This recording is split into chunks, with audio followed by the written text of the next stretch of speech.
Good morning అండి. So video చూస్తున్న వాళ్ళకి వేదకాలంలో ఈరోజు ఒక పోటీ పరీక్షల దృష్టి ఒక కాన్సెప్ట్ అండి. ఏంటంటే వేద సాహిత్యం. ఈ నాగరికత కాలంలో వేద సాహిత్యం అద్భుతమైన ప్రగతిని సాధించింది. ఈ వేద సాహిత్యం సంస్కృత భాషలో రాసబడింది. సంస్కృత భాషలో రచించబడింది.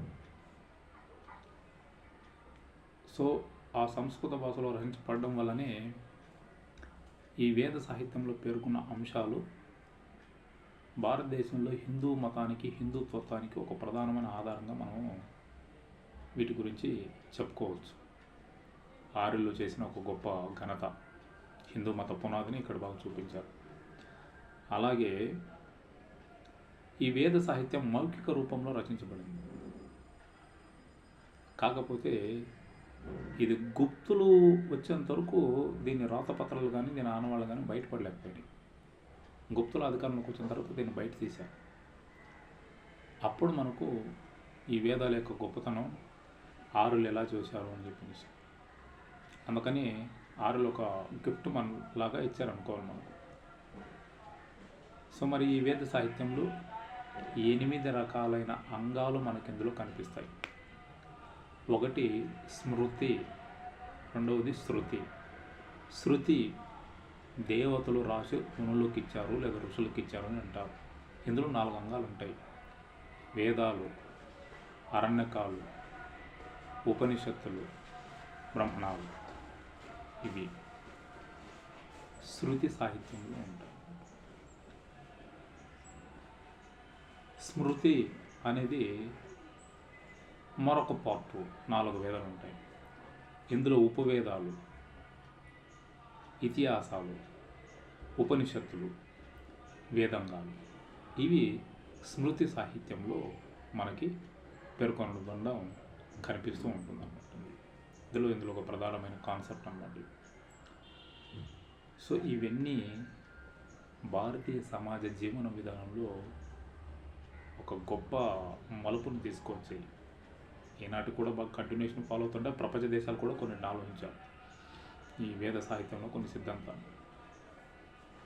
అలాంటివి మన కార్యులు దీంట్లో పరిచయం చేసి పోవడం అనేది మనకి ఇక్కడ బాగా కనిపిస్తూ ఉంటుంది. ఇప్పుడు వేదంగాలు ఎన్ని? 4 వేదంగాలు. వేదాలు ఎన్ని? 4 వేదాలు.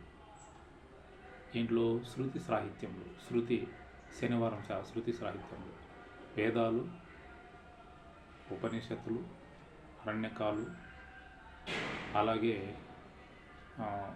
మనకి మరొక కాన్సెప్టు బ్రాహ్మణాలు.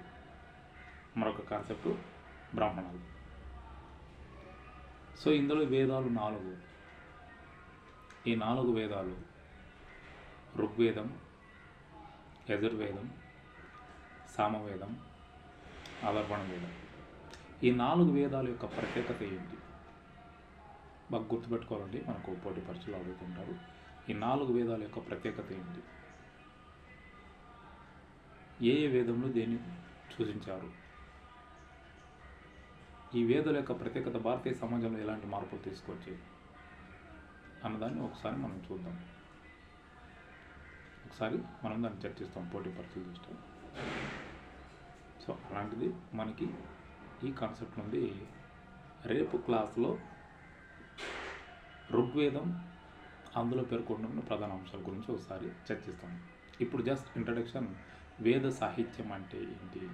వేద సాహిత్యం, వేద లిటరేచర్ అన్ని రంగాల్లోనూ మనకి పేర్కొనడం అనేది కనిపిస్తుంటుంది. ఇది సంస్కృత భాషలో రచించబడింది. సరే బాగా గుర్తుపెట్టుకోవాలి. గుప్తుల కాలంలో దీని ఆనవాళ్ళు బయటపడినాయి, దీని రాతపత్రాలు బయటపడినాయి. సో ఇది ఈనాటి కార్యక్రమం. ఈరోజు ఉన్న వీడియోలు రేపు క్లాస్లో మనకి ఒకసారి మీ ముందుకు వస్తా. Thank you.